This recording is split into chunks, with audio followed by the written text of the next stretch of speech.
who is an Israeli affairs analyst and a professor at the MENA program at Chatham House. Really good to talk to you this afternoon. First of all, I just wanted to touch on the Defence Minister, Yolav Gallant's motives for not backing this bill, given he's from the same party, Likud, as Benjamin Netanyahu. Hello, thank you for having me. First of all, we have to remember he's the defense minister, is in charge of the security forces. He's also a former major general in the Israeli army.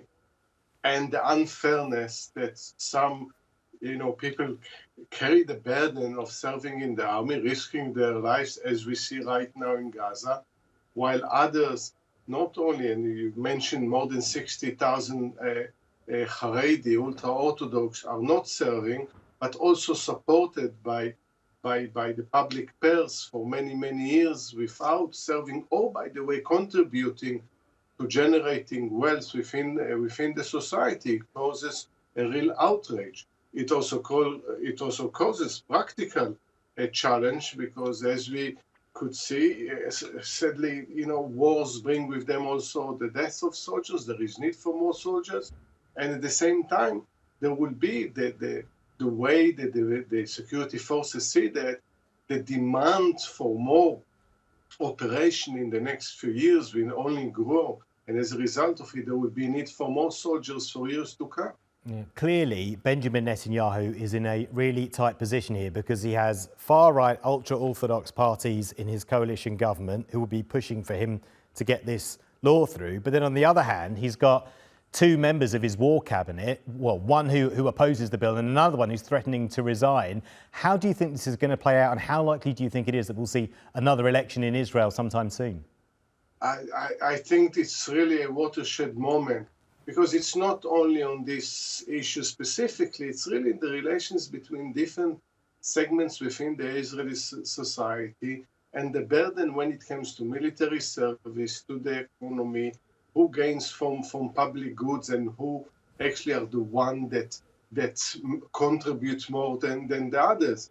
And it's not only true, I think there are more than in the Israeli government, also within the Likud, that oppose the position that Netanyahu takes. Now, at the end of the day, the problem is Netanyahu himself.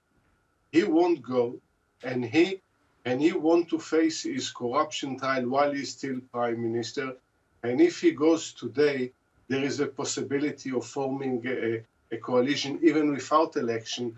Otherwise, there might be fresh election quite soon.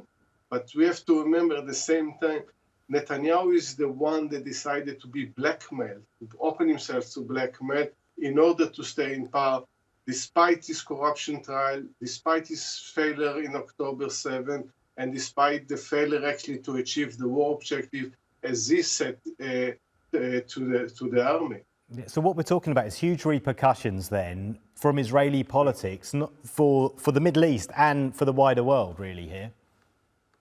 Correct, because Israel is in the middle of the war. It doesn't know how to finish the war.